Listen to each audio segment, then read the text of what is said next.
মনে করেন কেউ খারাপ কাজ করছে, কেউ খারাপ লোক, দুষ্ট লোক, আমাদের ঋষি মুনিরা শিখিয়েছে, ওদেরও ঠাকুর সদ্বুদ্ধি দাও, দুর্জনা সজ্জন ভূয়াৎ, সবাই যেন ওদের সদ্বুদ্ধি দাও। এটাতে খুব কাজ হয়। আমরা হয়তো চট করে ওটার ফল পাবো না, কিন্তু ওটার আমাদের যে ইন্ডিভিজুয়াল সাবজেক্টিভ ভালো এফেক্ট থাকবে, পজিটিভ এফেক্ট থাকবে। তারপরে যে গুরুদেব আমাদের শেখাচ্ছেন সবসময় যে ভাবনা মানে ফিলিং, যেমন ভাব তেমনি লাভ। As we think so we become. এই ভাবনা, এই ফিলিং, এই ইমোশন, এই চিন্তা ভাবনা খুব ইম্পর্টেন্ট ঠাকুরের কাছে। তো এটা সকলের জন্য প্রার্থনা করলাম।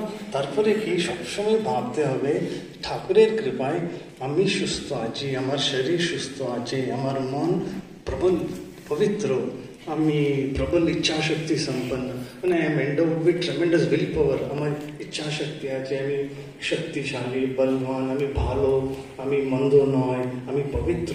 এই ভাবতে হবে, সবসময় ভাবতে হবে।